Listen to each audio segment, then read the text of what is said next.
Good afternoon बच्चों। जैसा कि आप सभी इंग्लिश जो है अभी लिखने की प्रैक्टिस के लिए अभी आगे बढ़ रहे हैं, तो हम सबसे पहले देखें कि स्वर, वॉवेल्स, कॉन्सोनेंट, व्यंजन का स्पेलिंग देखें। तो उसमें बहुत सा मतलब कंफ्यूजन ये है कि कहीं पहाड़ा में दिया गया है का दिया गया है सिर्फ के, और हम बताए हैं के ए। तो ध्यान रखिए के जो है ये सिर्फ आधा क के लिए होता है। किसके लिए होता है? आधा क के लिए। पूरा क के लिए के ए होता है। इसी तरीके से का पहाड़ा में दिया है के ए, और हम बताएं इसको के डबल ए। और हम एक नाम या फिर और कुछ भी, कमल है ना, कमल बनाकर भी दिखाएं, है ना, कमल।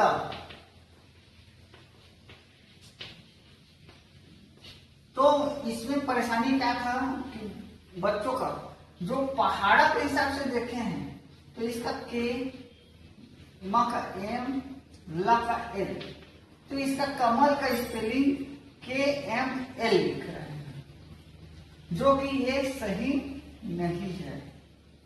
हमारे हिसाब से जो था के A M A L A, और बताया भी थे जहां पास विराम होगा वहां पास का ए हटेगा। अभी सिर्फ ये जो है अ अक्षर वाले हैं, है ना, अ अक्षर वाले, है ना, 2 शब्द 3 शब्द, ठीक है। तो इसका बनेगा के ए एम ए एल। कितने बच्चे क्या गलती किए हैं कि ये बीच का ए हटा दिए या फिर कहीं और लगा दिए? तो ये सभी चीजों को सुधार करना है। आया समझ में? इतना सुधार जरूर करें। और जहां पास रुकना है, जहां पास रुक रहे हैं, अभी सिर्फ अ अक्षर वाले, है ना, सिर्फ अ मात्रा के हिसाब से हम चल रहे हैं। अभी आ में नहीं आए हैं, अ के हिसाब से हम चल रहे हैं। तो अ के हिसाब से हमको जैसा बन रहा है उस हिसाब से हम बता रहे हैं कि मतलब इतना ऐसे बनेगा। अब उसके बाद हम धीरे से ध्यान देंगे, अ के बाद 4 शब्द बने। बहुत सारे बच्चों में गलती क्या है, जैसे टम टम लिखना है। क्या लिख रहे हैं? टम म, है ना। तो इसका नाम क्या है? टम टम। देखिए पढ़ क्या रहे हैं? टम टम। एक बार टम अलग पढ़ रहे हैं, दूसरे बार टम अलग पढ़ रहे हैं। तो इसमें भी ध्यान देना है। जैसे ट का होता है टी ए, म का होता है एम ए, ट का होता है टी ए, म का होता है एम ए। तो इसमें ध्यान क्या रखना है? यहाँ पास एक टर्म अलग है, दूसरा टर्म अलग है ना। टर्म टर्म, तो हमारा एक टर्म अलग बनेगा, दूसरा टर्म अलग बनेगा। तो टर्म का स्पेलिंग क्या होगा? टी ए एम, है ना। यहाँ पर रुक रहे हैं टर्म, है ना, तो यहाँ पर से ए हट जाएगा। फिर उसके बाद टर्म, तो क्या बनेगा? T A M. इसका मतलब ये नहीं है ये एक साथ लिखा हुआ है तो इसको हम अलग अलग लिखे। कितने बच्चे क्या किए हैं? ऐसे टर्म टर्म, ऐसे इसको अलग अलग लिखे नहीं, उसको एक साथ मिलाकर लिखेंगे। भले बोलने के समय इसको अलग अलग बोलेंगे, टर्म टर्म टर्म टर्म, ठीक है।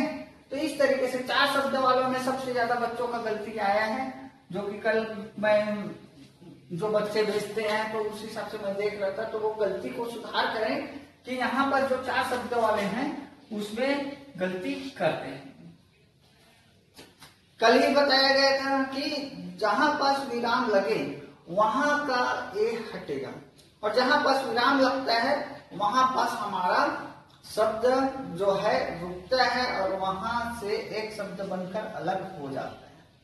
हालांकि लिखा एक साथ है, इसका मतलब ये नहीं है कि टमटम।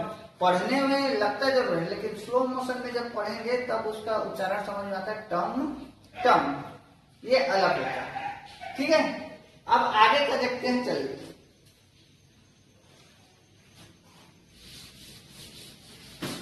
अब आज देखेंगे आप की मात्रा। किसका? आप। मतलब अभी तक हम अ का देख लिए, आ का देखिए। अब आज हम आ का भी देखेंगे। किसका देखेंगे? आ का भी ए होता है, आ का डबल ए होता है। ठीक है, आ का क्या होता है? ए होता है, आ का डबल होता है। अब यहाँ पर आ में थोड़ा सा एक ध्यान रखना है, आ में डबल ए कब आएगा और आ में हमें ये जानकारी होनी चाहिए कि आ जो है, आ में दो स्पेलिंग, या तो ए लगता है या डबल ए लगता है। तो ये ध्यान रखना है कि ए कहाँ लगेगा और डबल ए कहाँ लगेगा, इसको अभी पता करेंगे। तो कैसे? जहां पर आ जब मुंह जो है हमारा जो है माउथ जो है जब ज्यादा फैलता है तब वहां पर डबल ए लगेगा, और जहां पर कम फैलेगा वहां पर ए लगेगा। जैसे कि हम बोलते हैं आम, देखिए आम, क्या बोलते हैं? आम। आम, देखिए आम बढ़ रहा है, लेकिन यहीं पर बोलते हैं राम। राम और आम में अंतर देखिए, आ की मात्रा दोनों में है।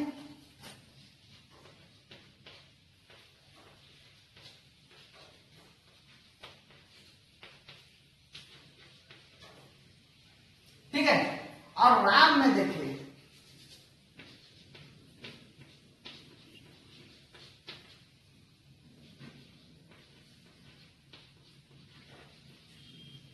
होना क्या चाहिए? डबल ए इसमें भी आना चाहिए।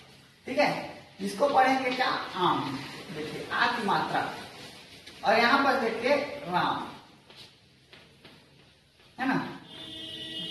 आम राम, अंदर थोड़ा सा, इसमें थोड़ा सा स्वर जो है नीचे जा रहे हैं और इसमें स्वर जो है नीचे है। ठीक है, तो यहां पर क्या होगा इसका? आर ए एम, और यहां पर क्या होगा इसका? Double A M. चूंकि हम पहले भी बता चुके हैं, मां अ की मात्रा जब ए लास्ट में रहे तब उसका एक ए हट जाएगा, जहां पास विराम होता है। तो आम म में क्या हो रहा है? विराम हो रहा है। राम, राम में म में क्या हो रहा है? विराम हो रहा है। तो यहां पर से एक ए हट जाएगा। तो ये हो गया आम का स्पेलिंग, ये हो गया राम का स्पेलिंग। अब इसी को हम ध्यान दें तो मामा, देखना मामा, क्या बोलते हैं? मामा। तो मामा का स्पेलिंग अब क्या बनेगा? मामा बोलते हैं। मामा सब कहीं ना कहीं अपने वहां मामा घर जाते हैं तो मामा तो बोलते ही हैं। स्पेलिंग के हिसाब से M double A, M double A. लेकिन यहां पर ध्यान रखना है, मामा, मामा, मां और मां अलग हो रहा है, मतलब दोनों को उच्चारण जोड़ने से मामा तो बन रहा है, लेकिन यहाँ पर अलग ही हो रहा है कि मामा, मामा। ठीक है, तो यहाँ पर क्या होगा? एम ए, एम ए, ये होगा मामा। ठीक है, अब इसी तरीके से हम एक और देखते हैं, जो लास्ट में आ की मात्रा रहता है ना? आ की मात्रा, उसमें क्या होगा? जहां खत्म होगा उसमें एक एक हटेगा, मामा, है ना? उसी तरीके से हम देखते हैं चाचा, चाचा। देखो चाचा, क्या बनेगा? चाचा। ठीक है, बोलने में एक साथ लग रहा है कि चाचा, लेकिन ये है अलग अलग। तो चा का होता है सी एच ए, चा का होता है सी एच ए, है ना? डबल ए आएगा। ठीक है, अब यहाँ पर चाचा, चाचा लिखना है, चाचा। तो देखो चा रुक रहा है, फिर चा, चाचा, चाचा, तो रुक रहा है। तो यहाँ पर भी हमारे जब दोनों शब्दों में रुकावट है तो यहाँ पर से भी एक ए हटेगा, तो इसका क्या हो जाएगा? C H A, C H A, चाचा। ये हमारा हो गया चाचा का स्पेलिंग। ठीक है, तो इसी तरीके से अब समझ में आ गया कि आ में डबल ए कहां पर रहेगा और सिंगल ए कहां पर रहेगा। आया समझ में कि नहीं आया? चलिए ठीक है, इतना समझ में आया। आने के बाद इसका जो है आ की मात्रा का जो जितना भी शब्द बनेगा उसको बना कर देखिए और उसका स्पेलिंग का जो है प्रैक्टिस कीजिए।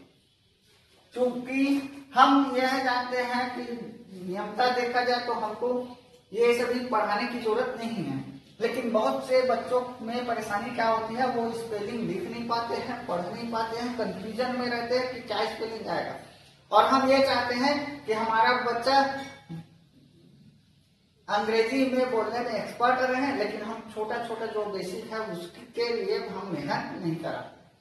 तो ये छोटा छोटा जो बेसिक है इसमें मेहनत कराइए ताकि वो किसी का नाम तो आसानी से लिख सकता है। इस माध्यम से तो वो नाम आसानी से तो लिखेगा ही। अब दूसरा जब है बुक पढ़ने का प्रैक्टिस करने, तो बुक पढ़ने के प्रैक्टिस के लिए उसमें आएगा सस्पेंस वर्ड। सस्पेंस वर्ड भी कैसे होगा उसको भी अभी बता दे रहा हूं, थोड़ा सा एक झलक सस्पेंस वर्ड, एक झलक सस्पेंस वर्ड, ताकि आप लोगों को पता चल जाए कि ये 12 खड़ी के हिसाब से ही हमको मेन पहले पढ़ाना है, फिर उसके बाद सस्पेंस वर्ड के बारे में सीखना है। तो सस्पेंस वर्ड कैसे होगा, जैसे हम इसको देखना KNOW है ना, KNOW। अभी अब इसका हिंदी हम पढ़ते हैं, है ना, क्या पढ़ते हैं, तो के का क्या हो जाएगा, आधा का बनेगा, एन और ओ का बन जाएगा नो, और डब्ल्यू का बन जाएगा वाह। अब इसको हम जल्दी पढ़ेंगे, देखो नो नो नो, जब उच्चारण इसका फास्ट होगा, जब ये सिर्फ सुनाई देगा नो, ठीक है, क्या सुनाई देगा, नो, है ना, नो नो। तो ये इस तरीके से जो है, ये जो है सस्पेंस वर्ड इसमें मिला है ना। तो ये सस्पेंस वर्ड का प्रैक्टिस अलग होगा, पहले बाकी 12 खड़ी के हिसाब से तो प्रैक्टिस करा ले बच्चों को, फिर सस्पेंस वर्ड में जाएंगे। और पिछले सत्र ही हम 12 खड़ी के हिसाब से पढ़ा तो रहे थे, लेकिन परेशानी क्या हुई कि पेरेंट्स को बुक जल्दी चाहिए, बुक से पढ़ाई जल्दी है। हम जब सस्पेंस वर्ड नहीं पढ़ाएंगे, ये सभी चीजें पढ़ना नहीं सीखेंगे, तो हम डायरेक्ट बुक को पढ़ाया करेंगे क्या। अब हम कुछ लिखा रहे हैं, बच्चा उसको पढ़ ही नहीं पा रहा है, तो फिर क्या कर सकते हैं। तो उसके लिए आप लोग ये सभी चीजों का जो है जितना भी बताया जा रहा है उसका प्रैक्टिस कराइए। प्रैक्टिस कराने के बाद ही सभी बच्चे अच्छे से सीखेंगे, और ताकि एक बार भले से मेहनत ज्यादा लगे, लेकिन एक बार लगेगा, दोबारा नहीं लगेगा। एक बार जब बच्चा पढ़ना सीख जाएगा तो दोबारा बार उसको सिखाने की जरूरत नहीं पड़ेगी, वो खुद अपना बुक निकालेगा और पढ़ना एक सिरे से स्टार्ट करेगा। ठीक है, धन्यवाद।